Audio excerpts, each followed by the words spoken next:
Hello everyone, आप सबका स्वागत है मेरे यूट्यूब चैनल में। और आज जैसा कि आप सब लोग जानते हैं, हमने शुरू करी है एक रिवीजन सीरीज़ में जो हम सबसे पहला चैप्टर ले रहे हैं वो है लिटरेरी टर्म्स। तो वो सारे लिटरेरी टर्म्स जो आपके कॉम्पिटिटिव एग्ज़ाम्स जैसे टीजीटी, पीजीटी, लेक्चरर में आती हैं, उन सब टर्म्स को हम यहाँ पर बहुत ईजी लैंग्वेज में डिटेल में कवर कर रहे हैं।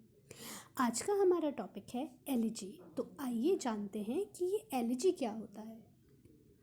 एलिजी, सबसे पहले let's see that elegy has been derived from ancient Greek word elegos. जो एलिजी है ये एंशिएंट ग्रीक वर्ड एलिगस से डिराइव्ड किया गया है, जिसका मतलब होता था लेमेंटेशन और मॉर्नफुल सॉन्ग, जिसका मतलब होता था दुखी भरा एक गाना या बहुत जिसमें रोना धोना बहुत ज़्यादा हो। बेसिकली आप ये जान सकते हो कि एलिजी पोम जो है ये उस बंदे को एड्रेस की जाती है जो अब इस दुनिया में नहीं। So it is a sad poem address to someone who is dead, जो अब है ही नहीं। जहाँ पर इसके इंट्रोडक्शन की बात करते हैं, so this type of poem was introduce in 16th century. और फिर टाइम के साथ साथ इसका काफ़ी ज़्यादा रिवाइवल हुआ, बहुत ज़्यादा इसमें एक्सपेरिमेंट्स हुए और फिर एलिजीज़ लिखती चली गई। 19th सेंचुरी 20th सेंचुरी तक लिख रहे थे लोग, पोइट्स, एलिजीज़ को। Elegy is written in elegiac meter, जैसे आयम्बिक पेंटामीटर होता है उसी तरीके से एलिजिक मीटर होता है। एलिजिक मीटर एक टाइप ऑफ आयम्बिक या आयम्बिक पेंटामीटर का एक टाइप होता है जिसमें एलिजीज़ लिखी जाती है।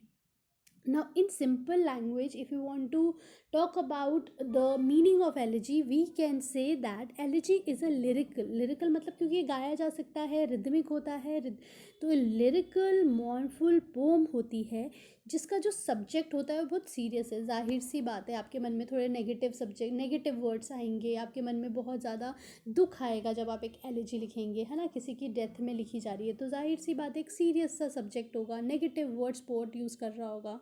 तो पोएट, और इसमें पोएट बहुत ज़्यादा हाइपरबोली भी यूज़ करता है, जैसे उसको प्रेस कर रहा हो, जैसे उसके बारे में कुछ अच्छी बातें लिख रहा हो, तो काफ़ी ज़्यादा हाइपरबोली और पर्सोनिफिकेशन फिगर ऑफ स्पीच है। ये भी मैं एक टॉपिक शुरू करूँ, जैसे हमारा लिटरेरी टर्म्स ख़त्म होगा उसके बाद फिगर ऑफ स्पीच के बारे में I will be detailing you, so don't worry.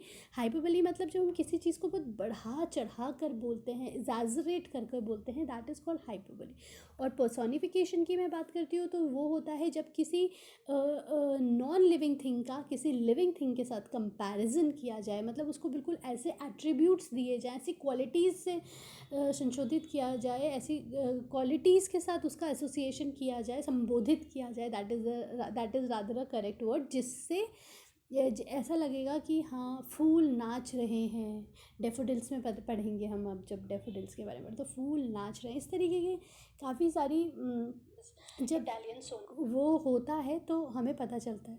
No let's talk about the another thing. इसमें हमें पता चल गया कि एक रिदमिक होती है, पोम बहुत ज़्यादा रिदमिक होती है, ठीक है, लिरिकल होती है, मॉर्नफुल होती है, बहुत दुखी होती है, बहुत सीरियस सब्जेक्ट इसमें लिया जाता है, नेगेटिव वर्ड्स का यूज़ होता है। जो पोएट होता है किसी को ट्रिब्यूट देने के लिए बहुत ज़्यादा हाइपरबोली और पर्सोनिफिकेशन का यूज़ करता है to give tribute to the person who is no more, who is dead.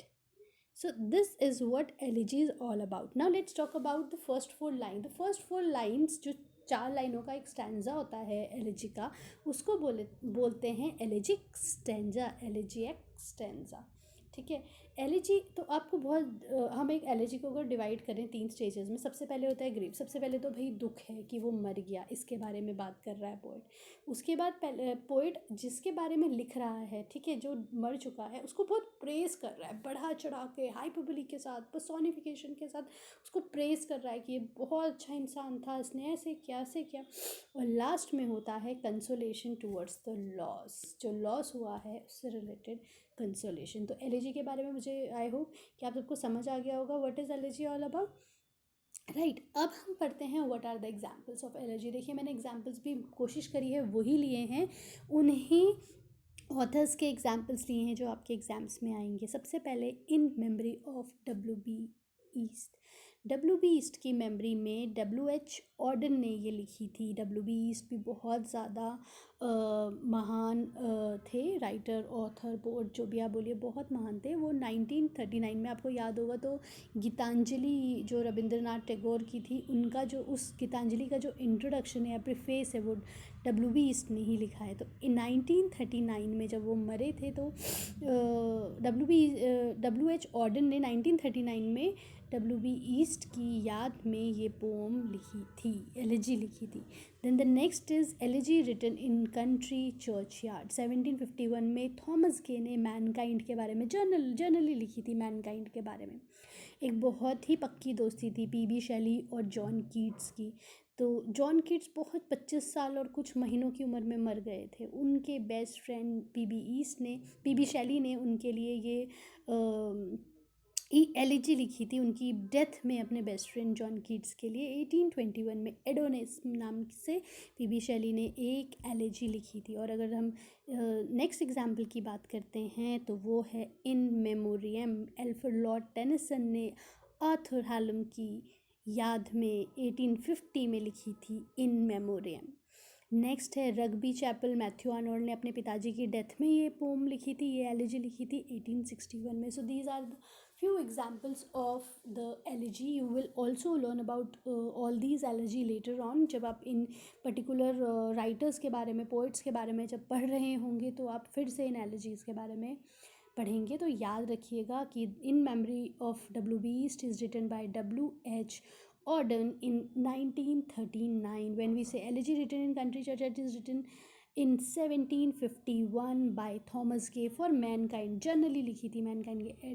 एडोनेस 1821 में PB शैली ने जॉन कीट्स कब मरे थे? 1795। मैंने ये भी लिखा था कि जितनी बार आप देखोगे उतनी बार आपको याद रहेगा, याद आएगा। जॉन कीट्स मरे थे 1795 में, 1821 में मर गए थे, 1795 में पैदा हुए थे। फिर in memoriam 1850 by Alfred Lord Tennyson on the death of Arthur Hallam. और फिफ्थ वाला है Rugby Chapel 1861 by Matthew Arnold on the death of his father.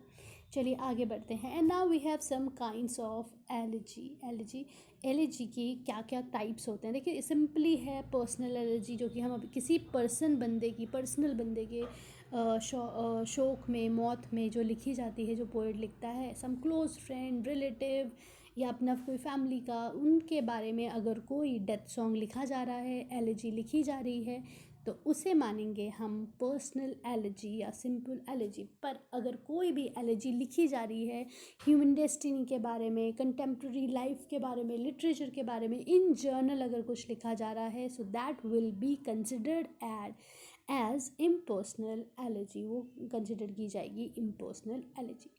There is one more type of allergy, बहुत important है, pastoral allergy के बारे में आपने काफ़ी सुना होगा। पेस्टोरल एलर्जी, ठीक है, ये एक ऐसी टाइप की एलर्जी होती है जो शेफर्ड की लाइफ के बारे में बताती है, विलेज की लाइफ के बारे में बताती है, classical area, god, nature, animal, इन सब के बारे में बताती है। तो यहाँ पर क्या होता है कि जब कोई भी पोएट इस एलर्जी को लिख रहा होता है, यानी कि पेस्टोरल एलर्जी को लिख रहा होता है, तो अपने आप को एक शेफर्ड कंसिडर करता है कि वो गडरिया है, और वो ये कंसिडर करता, अपने आप को लेके चलता है कि वो गडरिया है। तब वो नेचर के बारे में लिखता है, रूरल कंपोनेंट्स के बारे में लिखता है, क्लासिकल थिंग के बारे में लिखता है, और कभी कभी किसी दूसरे पोएट के बारे में लिखता है, किसी दूसरे पोएट की डेथ में लिखता है, और उसको भी वो एक शेफर्ड ही कंसिडर करके लिखता है। जैसे कि एक शेफर्ड है, उसका 2 शेफर्ड मर गया है, और तो उसकी याद में जो लिखी जाती है पेस्टोरल एलर्जी, वो लिखता है। There are few very important example of pastoral allergy. कौन से हैं? नंबर 1 इज़ लिसिडस में क्या था? 1637 में ये लिखी गई थी, जॉन मिल्टन ने लिखी थी। उनका जो दोस्त था एडवर्ड किंग, वो पानी में डूब के मर गया था, तो तब उसने ये एलर्जी लिखी थी, पेस्टोरल एलर्जी लिखी थी। नेक्स्ट मैंने आपको PB शैली, पर्सी बिशी शैली, जो जॉन कीट्स के फ्रेंड्स थे, इन्होंने एडोनेस लिखी थी 1821 में। फिर थायरसिस लिखी थी मैथ्यू आर्नोल्ड ने, उनका भी एक फ्रेंड मर गया था, आर्थर हॉकक्रॉफ्ट, इनकी याद में लिखी थी Thyrsis. And then it is elegy on a country churchyard, was written by Thomas के। He mourns about the humanity के बारे में रो रहे हैं। वो लिखी गई थी थॉमस गे ने, elegy on a country church yard. So friends, I really hope आपको ये सारी एलर्जीज़ जो मैंने एलर्जी बताई है आपको पसंद आई होगी। That's all for today.